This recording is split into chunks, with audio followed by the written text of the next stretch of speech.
Hello, you wonderful people. So for today's video, I'm kind of a little late on this subject, but I figured I'd go ahead and, talk about some interesting stuff we found out about in Batwoman a couple episodes back. It is a little spoiler, so if you're not completely caught up with Batwoman, at least like, what was it, episode 16 or 17, do not watch this video. Basically, we ended up finding out the fate of the Joker in the Arrowverse, at least, in this, post-crisis world. And it's such, and once again, it's that thing I'm always crossing my mind and wondering, like, is that something that was changed by Crisis, or was that something that was already happened? You wonder about stuff like that. Because I mean, obviously, like, the Arrowverse kind of, it's an interesting thing because the Arrowverse is allowed to kind of have its own continuity. Obviously, it pulls stuff from comic books, but still kind of does their own thing with it anyway. But nevertheless, we found out the interesting thing that Bruce, at least, Earth 1 Bruce, well, Earth Prime currently now, ended up killing that Earth's Joker, which is interesting because we learned during Crisis that Earth 99 Batman killed, well, the Joker as well as other villains. Like, it showed the Riddler and Mr. Freeze. We even know he killed that Earth Superman. So it's so interesting to learn that, especially for Kate, because there's a whole thing of like they had that bat code of like not killing people, and obviously that ate Kate up because she felt like, oh, I'm not really a hero if I crossed that line. She felt like she was letting down Bruce and just what the bat represents. But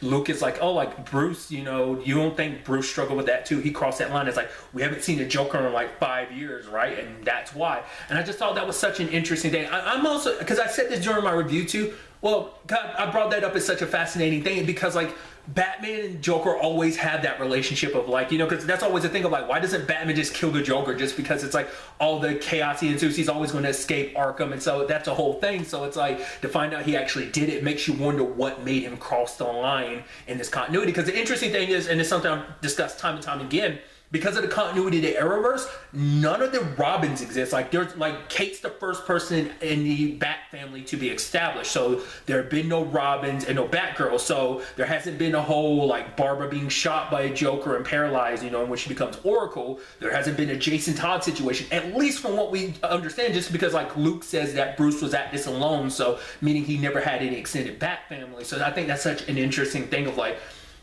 I mean, don't get me wrong, Joker has plenty, like, there's other things that probably eventually push Bruce to finally do it just because he just got tired of just all the death and mayhem that is the Joker, the amount of chaos he brings about. So it's not that, far-fetched to be like, eventually he'd have a breaking point. But I'm curious because I'm sure, like, that was something I know a lot of, I made a video talking about. I know some people had a problem with Bruce going down that route in Earth 99, but now, like, for Batwoman to be establishing like, no, this Bruce on this Earth ended up crossing that line too. I mean, this only establishes he's killed one villain compared to all the others that were killed by Earth 99 Batman. So there's a big distinction there, but it's still, I'm curious how many people would be have an issue with that. Just like, oh, Batman, they ruined Batman in some shape or form, making it so he killed the Joker. I think that's such a fascinating thing. I said the same thing about Earth 99 Batman, that eventually that role, being that close to the darkness, eventually you tip over into it and eventually crossing a line you never expected.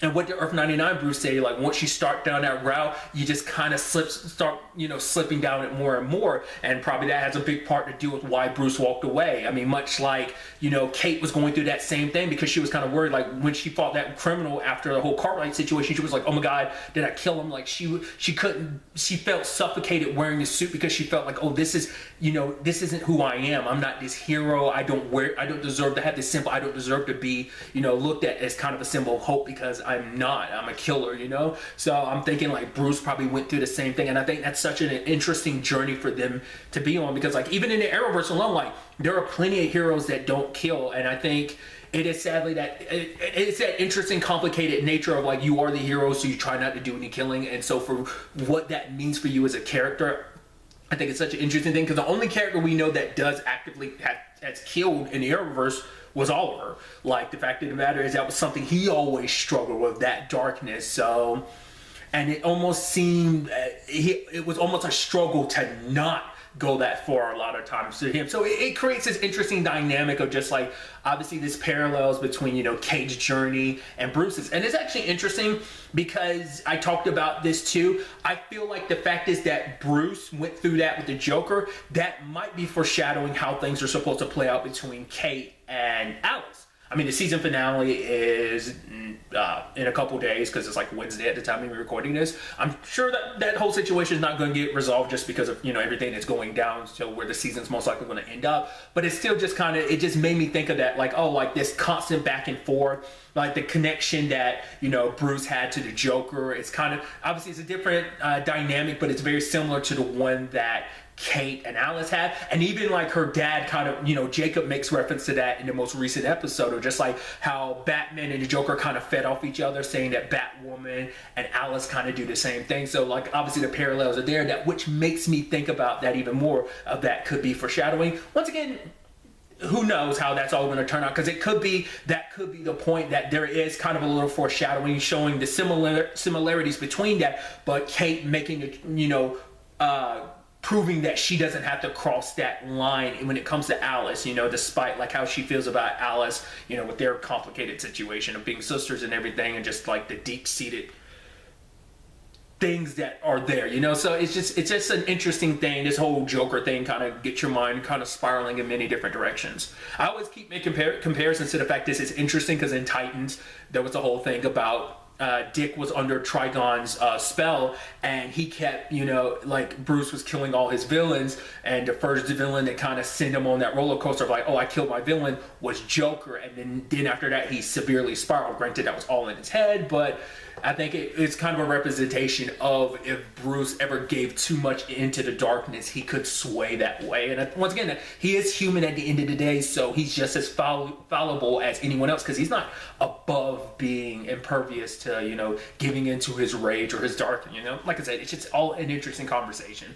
My question to you guys is in the comments down below. I would love to know your thoughts about it. Were you someone that was like, oh, I didn't like that, or you did? Because like I said, I liked it, but I know that might not resonate with a lot of people, especially people who are big Batman fans. I'm wondering how do they feel about that. It being the Joker that he killed, and that being the only villain he's killed, does that change your mind and perspective? Like, because I'd also like to go back to what I brought up before, like, you know, the Earth 99 thing. Like I asked that in a previous video. Did you have an issue how Batman was handled? Once again, we're talking about one Batman in a multiverse, so it's like one being kind of like tiptoeing into the darkness. It just shows you the routes of possibilities of like different people from different Earths could be, well, different people. Like just because they're the same person, they go through different things and different experiences that lead them down their path. So like I said, I'd love to get to know your thoughts about all of it. But really, that's all I want to talk about. So the next time we meet, be happy, be safe, live life to the fullest, and enjoy it. Good day and good